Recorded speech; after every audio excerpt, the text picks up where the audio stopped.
ಪಾಪನಾಶ ಮಂದಿರದಲ್ಲಿ ನಡೆಯುತ್ತಿರುವಂತಹ ಕಾಮಗಾರಿಯ ಹಿನ್ನೆಲೆಯಲ್ಲಿ ಪಾಪನಾಶಿ ಮಂದಿರದಲ್ಲಿ ಜಿಲ್ಲಾ ಬಿಜೆಪಿ ಮುಖಂಡರಿಗೆ ಪ್ರವೇಶ ನಿರಾಕರಿಸಿದಂತಹ ಒಂದು ವಿಚಾರವಾಗಿ ತೀವ್ರ ವಿರೋಧ ವ್ಯಕ್ತವಾಗ್ತಾ ಇದೆ. ಇದೇ ವಿಚಾರವಾಗಿ ಈ ಒಂದು ಘಟನೆಯನ್ನು ಖಂಡಿಸಿ ಬಿಜೆಪಿ ಮುಖಂಡರು ಹಾಗೂ ಕಾರ್ಯಕರ್ತರೆಲ್ಲರೂ ಕೂಡ ಮಂದಿರದ ಮುಂದೆ ದೊಡ್ಡ ಮಟ್ಟದ ಪ್ರತಿಭಟನೆಯನ್ನು ಮಾಡಿದ್ದಾರೆ. ಕೆಲ ಕಾಲ ಇದರಿಂದ ಉದ್ವಿಗ್ನ ಪರಿಸ್ಥಿತಿ ಕೂಡ ಉಂಟಾಗಿತ್ತು. ಇದೇ ವೇಳೆ ಜಿಲ್ಲಾ ಉಸ್ತುವಾರಿ ಸಚಿವ ಆಗಿರುವಂತಹ ಈಶ್ವರ್ ಖಂಡ್ರೆ ಮತ್ತು ಕಾಂಗ್ರೆಸ್ ಪಕ್ಷದ ವಿರುದ್ಧ ಕೆಲವೊಂದು ಘೋಷಣೆಯನ್ನು ಕೂಗಿದ್ದಾರೆ.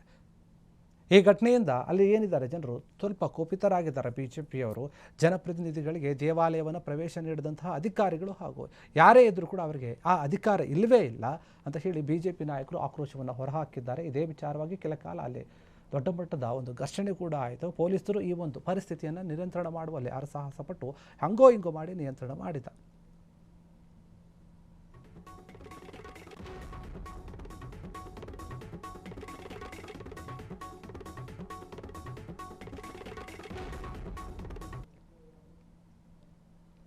ಕ್ಷಣ ಕ್ಷಣದ ಸುದ್ದಿಗಳಿಗಾಗಿ ಫ್ರೀಡಂ ಟಿವಿ ಸಬ್ಸ್ಕ್ರೈಬ್ ಮಾಡಿ, ಲೈಕ್ ಮಾಡಿ ಹಾಗೂ ಫಾಲೋ ಮಾಡಿ.